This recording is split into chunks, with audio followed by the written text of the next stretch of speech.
My name is Kycell Bakshi, and this is Chapter 3 of the Forgtten Minotaur King. Trustafe Myrink, the pallidly furred mouseling that had so daringly rescued Ahani and myself from an uncertain fate at the hands of the acting townsguard. She quickly propelled the three of us out through the postern doors of the plastered Penguin Tavern. The three of us clumsily trotted into a dark alley. We dallied there for a few minutes, as we heard the deep grunts and heavy footfalls of the half-orc sentry that seemed rather antagonizingly determined to meet me after reading my missive. A quest seeking help in investigating the Mindis family of Goldenarod. As the thunderous huffing and stompings retreated, Myrink gestured for us to exit the muddy alley and head down the rocky streets in the opposite direction of the retreating orc kin. After about an hour of running, we eventually found ourselves out of the market district of the sty and back in the wildly surrounding, unkempt housing areas. Myrink began hoisting cloth door after cloth door aside, shocking many destitute bachelors and penniless families alike. This continued for a few hours until she found one assumingly empty or abandoned house. This was due to general disarray and thick dust motes coating both the inside and outside of the lodgings. The three of us entered, and Myrink quickly inspected the broken furniture, decaying walls, semi-collapsed floors, and other accoutrements for any potential house owners or bystanders hidden away. When the proverbial coast was determined clear, Myrink removed her thick leather cloak, small bandolier of knives, unholstered her embellished one-handed firearms, and sat down, finally joining us on the floor of the shanty. A still mildly shocked and confused Ahani asked her if she knew what was going on, and why had that guard reacted to the job request in such a volatile manner. Myrink smoothed down the alabaster fur on her face using both hands, and affixed myself and Ahani in her gaze.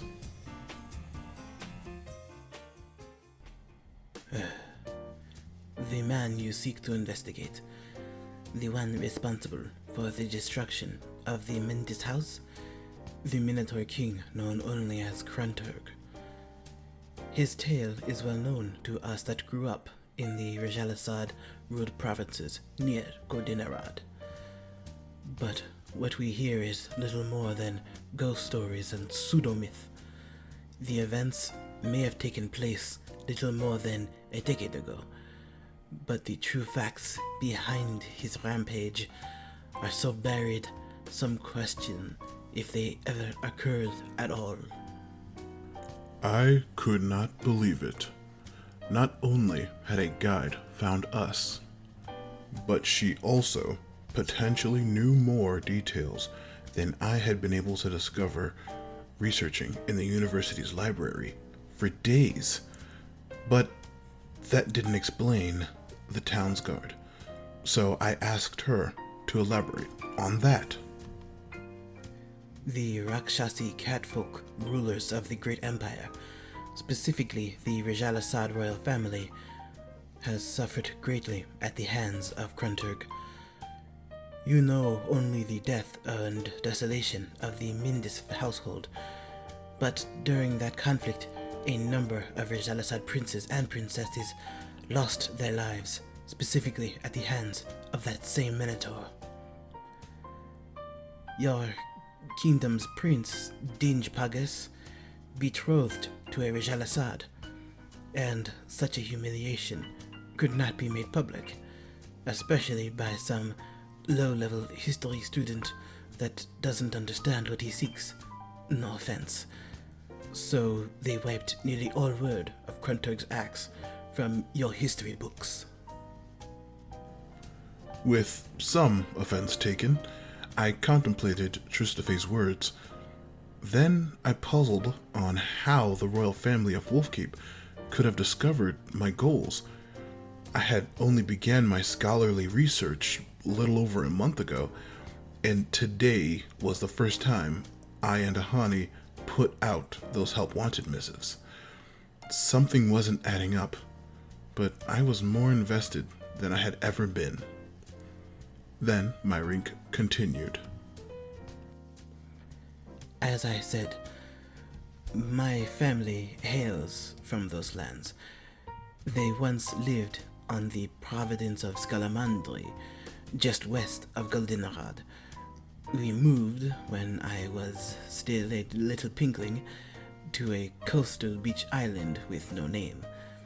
As I grew older, I made quite the reputation for myself and ran afoul of many authorities. She reached into her leather greaves around her left calf and produced a wanted poster. While the language was unfamiliar to me, along with the reward currency, I could deduce that it was definitely her image, and it was quite a hefty bounty. I was hopping barges from city to city when my travels brought me to this lovely dump.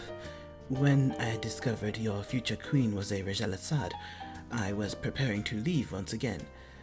When I found your job listing and heard that oafish orc making a commotion, your plight tugged at my heartstrings, and I knew I had to save you.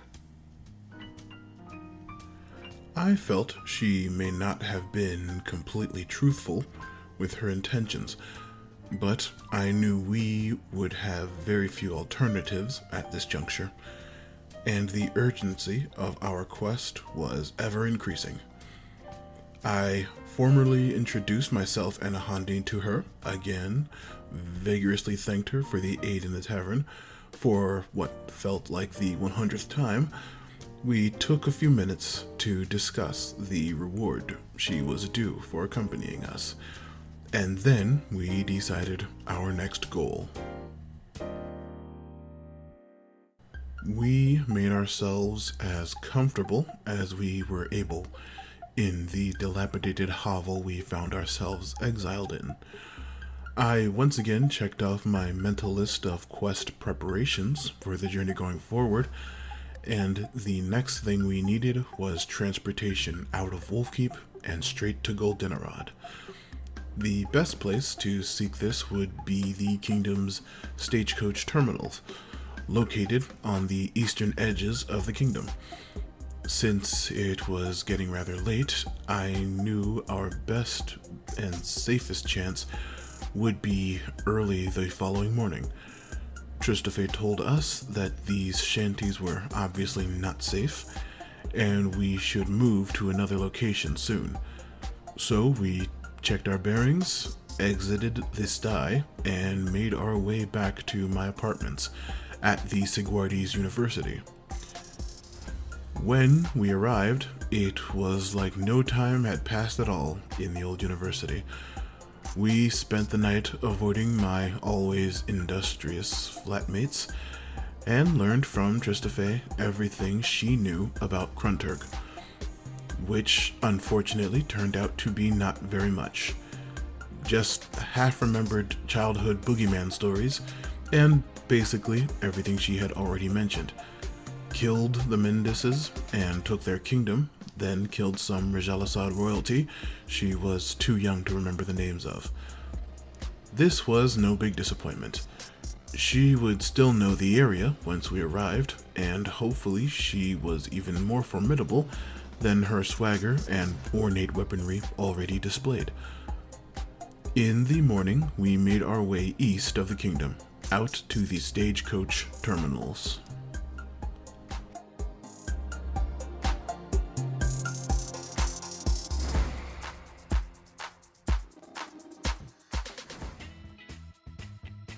Leaving the pallid squalor, for lack of a kinder term, of the sty was a breath of fresh air, pun intended.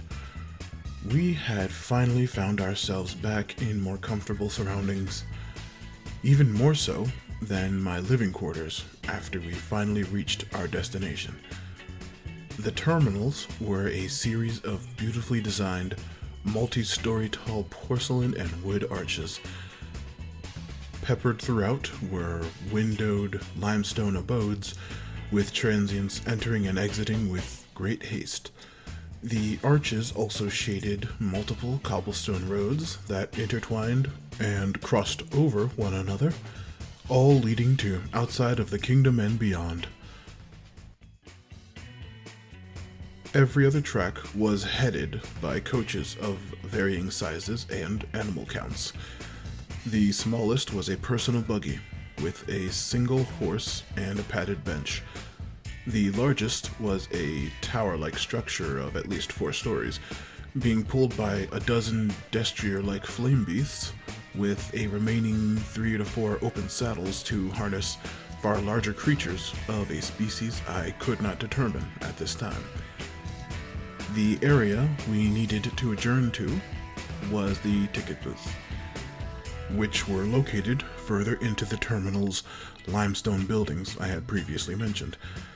As we entered, we saw row after row of studious employees and harried passengers punching tickets in and out of the station. We patiently entered the nearest queue with destination listings in the direction we needed to head, and waited for our turn for purchase. When we finally received our tickets, we checked the gate we would need to wait under, and what time tomorrow we would leave, that being the soonest option for areas near Goldenarod. No sooner had I handed Ahani and Myrink their tickets, loud gasps erupted all throughout the station, and booming across the stone walls came an all too familiar voice. Make way, dirt peasants.